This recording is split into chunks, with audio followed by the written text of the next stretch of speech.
Good morning, afternoon, and evening. This is Beryl McCandless with Liz Geyer of the LOC Institute. And today we were having a conversation um, about our well being while navigating our everyday activities. So we were just um, talking back and forth. And so we're just going to share a little bit. And so, Liz, if you want to jump right in, go ahead. Yeah, we've had quite a couple of weeks in life, haven't we? We certainly have. And we've been noticing there's been a lot of dis-ease amongst our friends and family members. Some, hard times happening, and we've been observing a lot through kind of the hardships that everybody's been in, and I'm just noticing that I'm observing differently, and as a result of observing differently, within all of that, we're having conversations about, well, how are we taking care of ourselves? So I noticed this time that, one, I know we didn't really talk about this morning, but I just noticed that there was a different level of communication with the body this time. When I was down for the count for almost a week this week, and just the body just letting me know, you have to take care of me. You have to stay down. You need to rest. Really rest. And so I was having this conversation with the body the whole week, and noticing that the dis-ease felt different this time. And I think it was because there was a new awareness about the physical body and about what the body needed.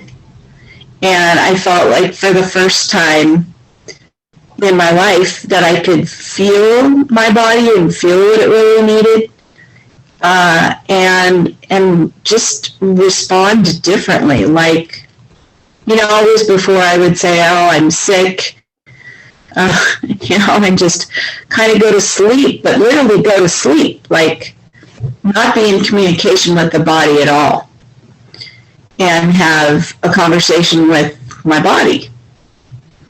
And this time it was different. There was this time spent with the body. And so I found myself guiding myself towards a relationship. Like I was feeling like I was being held by my body, and being held by something greater, which I would say, whomever I communicate out there in the ethers, it was just a whole different experience this time. And I feel that as a result of listening, and then paying attention and being aware, that I could feel this huge shift. After 3 days, I felt this huge shift happen in the body, and life started to lighten up, kind of. And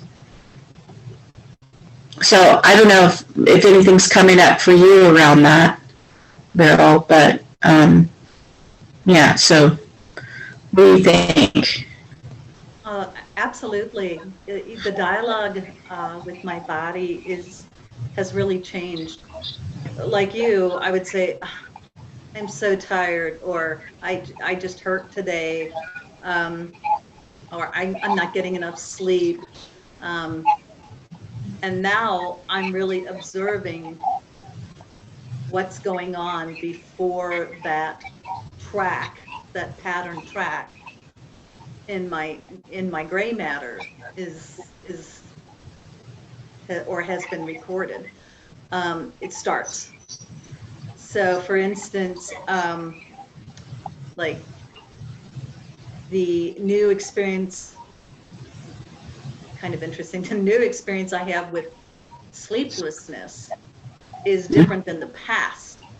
The sleeplessness for me is if I'm woken up, for example, at say 2 a.m, the body will lay there and I'll just observe it, even though I'm mostly asleep, or realize I'm mostly asleep. And then it will decide what to do. And the body will tell me, oh, you need to use the restroom, or you need to get your cat out of the room and shut the door. It'll make it easier. So it's that there's a different level of paying attention. Let's see what else. Realizing that certain foods do not, or no longer serve the body, and having that opportunity to make another choice. Before, it was based on an emotional urge, and now it's not. It's looking at what is available in the refrigerator or the pantry, and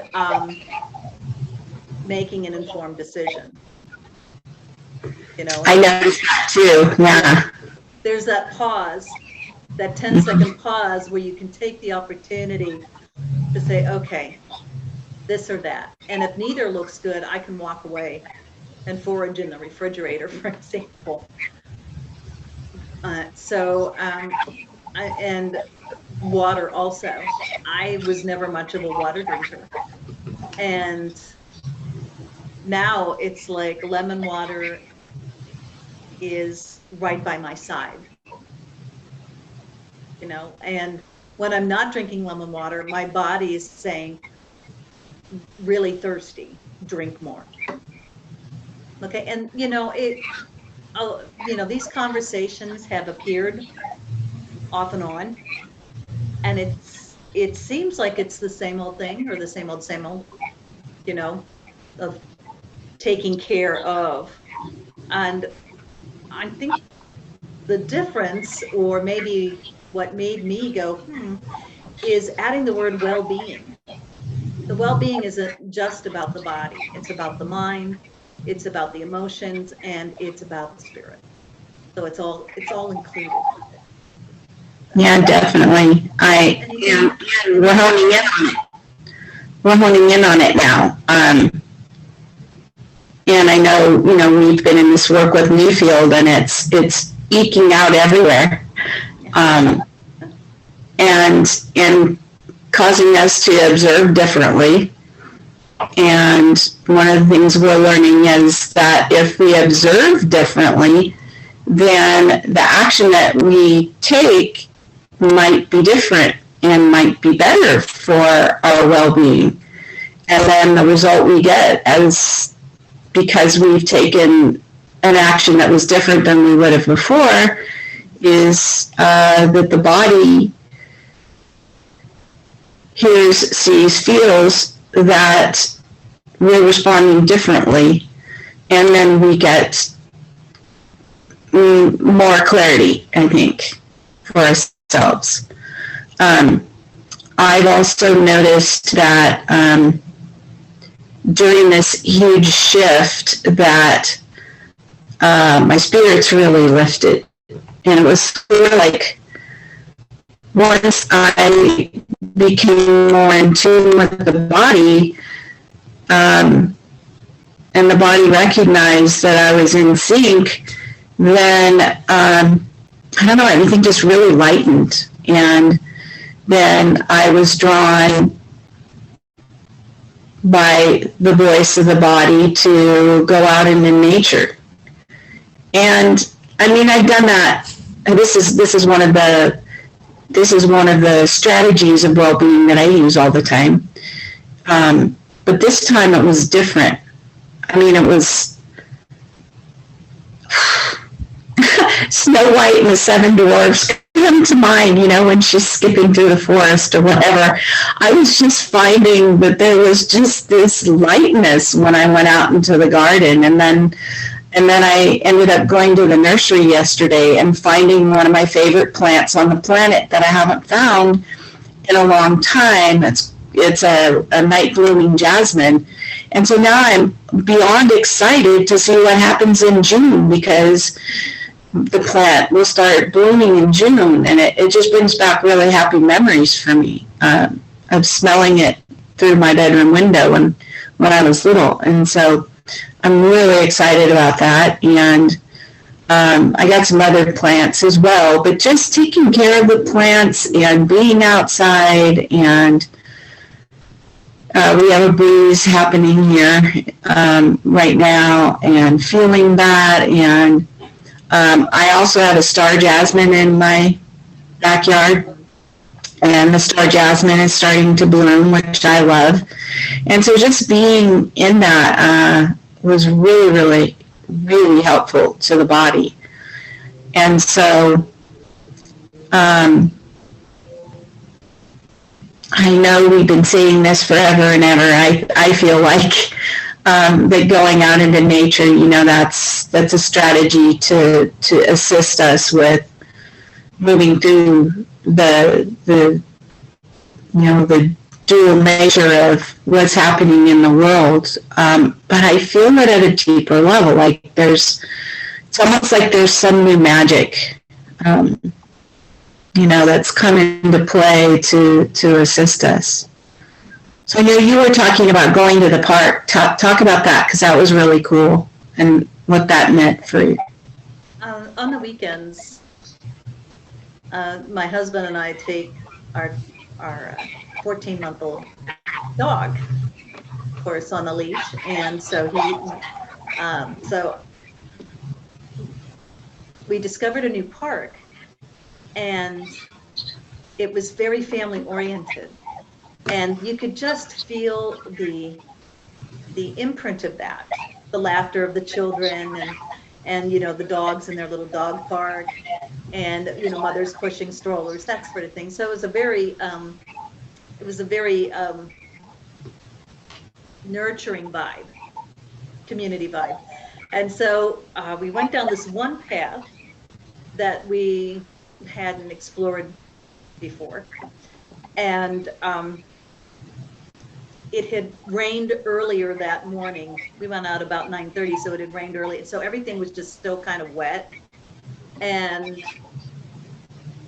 it was magic. It struck me like how Tantra describes her experience in An Irish Tale of a Modern Mystic. Everything was so vibrantly alive, and it was magical, and there was such a presence of all that was life enhancing. So there I was, walking the dog, and the dog was being in it, and I was just tangled, but it fed the body, mind, and spirit just by walking. And so when we came back, the whole day I moved much slower. After just being in the presence of the trees and everything, it just felt like I was being hugged and welcomed and acknowledged. And so I sent that out too. So coming back with that, it was almost like being held and embraced in a larger community. And so it just carried throughout the entire day. And so and it slowed me down, like I said. So if we could just stop a moment and even sit out in our backyard, with or without a dog, but I do recommend it. That taking that moment, that time to slow down is, honoring our well-being. When you use this term that I really wrote down, you used the term unequivocal equilibrium. Do you remember that? Yes, I do. I don't know if that's made up, like if it's, we both know what equilibrium is, but I love the unequivocal equilibrium because I'm finding, with everything happening, that it's like the pendulum swinging really, really intensely. And so having it swing the other way into life enhancement, really in this intense way. Like, I'm looking out my window right now, and I am noticing, and I have been noticing, the vibrancy of the leaves. And I've been hearing other people say how vibrant everything is. And here in California, we haven't gotten a lot of rain, but the plants are just incredibly vibrant this year, more so than I've ever seen. So I'm just noticing that pendulum is swinging just as wide into the life-enhancing swing as it is in the chaos.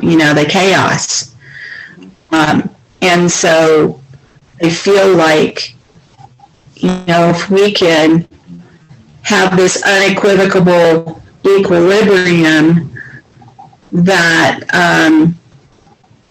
maybe it does, and this is a question, maybe we have to do the life enhancing stuff more intensely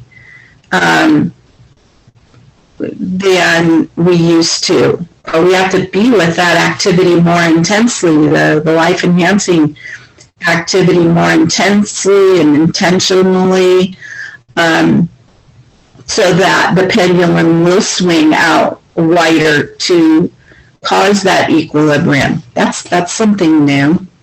Just came up with that. We're both musicians, right? We've worked with metronomes, right? Yes.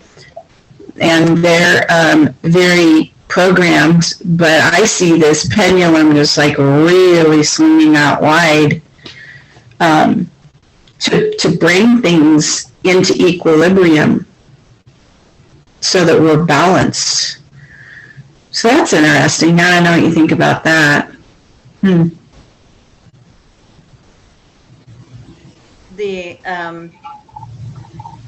I like the idea of what you said about the pendulum, and in this unequivocal equilibrium,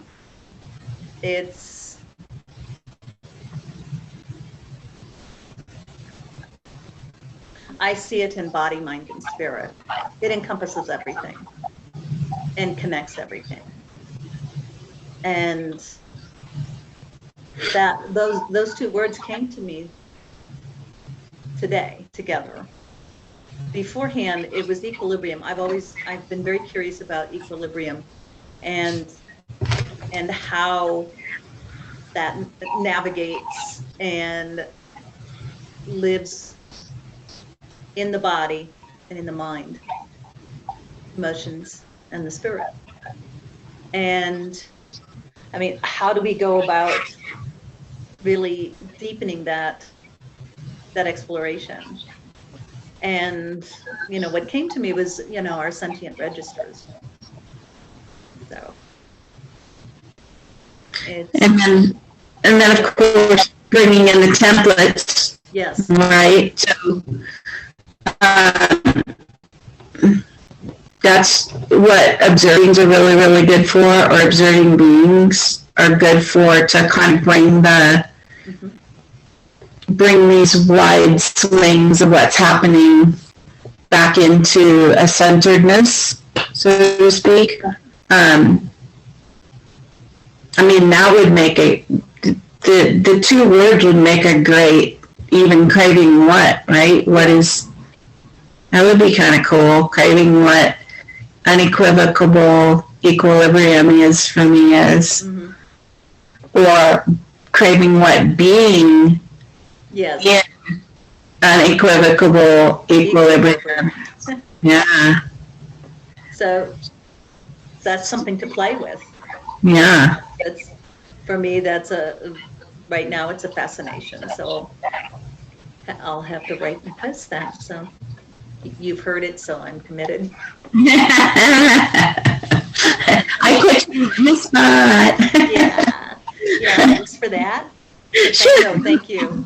Well, I mean, let's balance that out. Okay, now we're both kind of committed. I think it's Right. fair. Yeah. So I just really feel we're becoming more and more aware of what is it that we can be with, so that we have that equilibrium now, because we're being tossed about. Mhm. One of my favorite astrologers, Pam Gregory, who's from the UK, I just love Pam. She gives you so many great visuals. Talked about being that lighthouse, and right now you really have to be anchored, is what she said, because there are quite a few storms happening. And I loved that visual of being the lighthouse, just because it's part of my soul mission to be that. And so bringing in these words in unequivocal, see, I can't stop saying it. It's like I want to say it over and over. Equilibrium. Just I can see the visual of the swinging, and then just kind of coming to center here, and how calm the systems become. Yeah. Yeah. It's interesting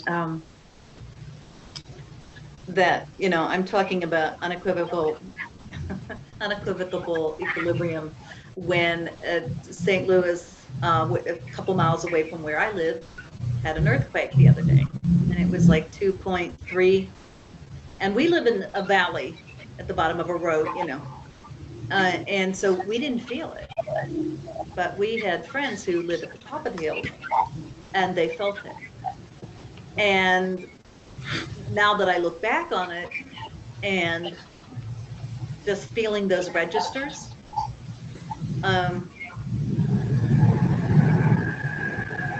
the unequivocal equilibrium would have really come in handy. I wasn't home. I was